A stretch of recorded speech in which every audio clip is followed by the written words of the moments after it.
Hello again. In Lecture5, we're gonna deal with the work and energy equations. The equations are derived from the Newton's equation F equals ma. As I expressed before in my previous lectures, doing the integration of this equation with respect to displacement would provide us with the work energy equations. In the next lectures, we're gonna talk about the impulse momentum equations, which are received as a result of the integration with respect to the uh, time of this Newton's equation. Now, let's take a look at the particle motion. In this figure on the left, what we see is particle is at point A and moving to A prime. And in a finite small amount of time, the distance that it has covered is some dr distance. R is the vector defined from an inertial frame to define the absolute location of A, the particle, A, and then in the next sequence it moves to R plus dr location with respect to point O. Now, during this interval, there is a force F applied on the particle. Now,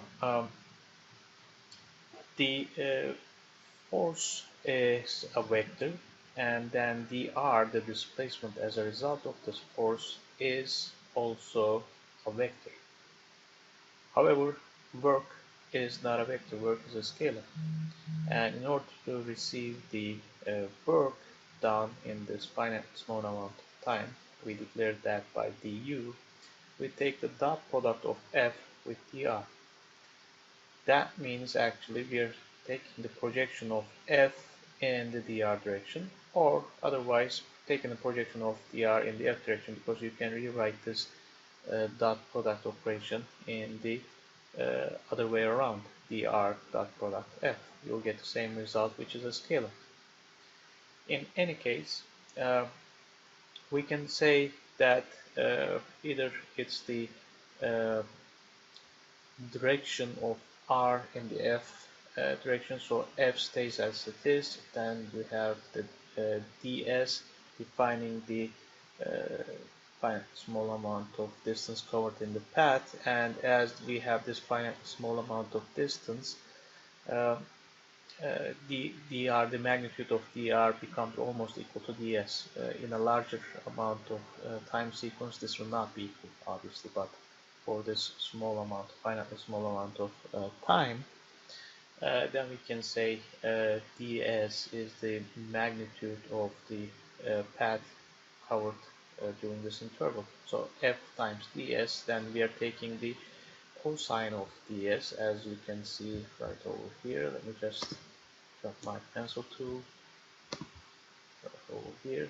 So we now project in this equation, we project the distance, the r vector, in the direction of the force. Or you can do the vice versa. You can project the f in the direction of the distance, which is ds, or the dr vector. In that sense, at that instant, the dr vector denotes the direction of the velocity. It's tangent to the path, right?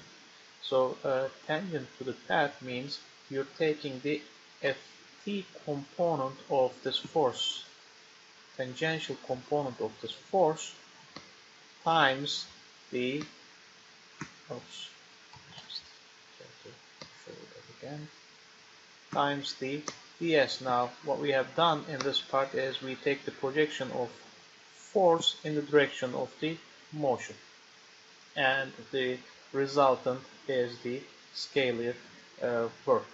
Now, if we integrate this over the whole distance covered, then we get the total work done by the force during this path, during the particle moving in this path.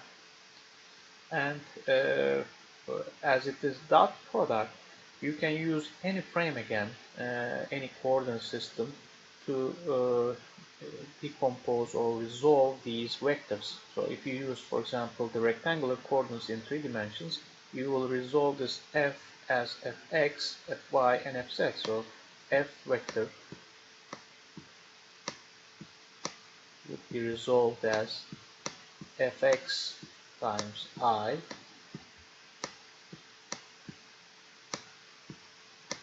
vector plus fy times j and fz times k. So this is the resolution in the rectangular coordinates for a three-dimensional case. Oops, I just wrote it wrong, so just undo that. So this is j and then fz.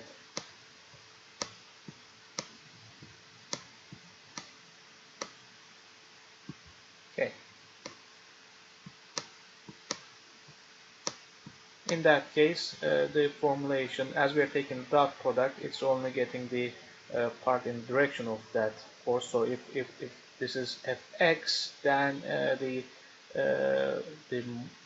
r's part in the direction of the I vector will be taken in part. So this is that's why we have fx times dx, fy times dy, and fz times dz. Or in short, again, you can just use the component of the force vector in the tangential direction of this three-dimensional path, and then you'll just use the path parameter for this integration, and it will be from s1 to s2 some interval in the path. And we can visualize that from this graph showing the relationship of this tangential component of the force with respect to the path. And from S1 to S2 we can take the integral of that, and in total in this underneath this curve, the area underneath this curve would provide us with the information of the total work done during this path.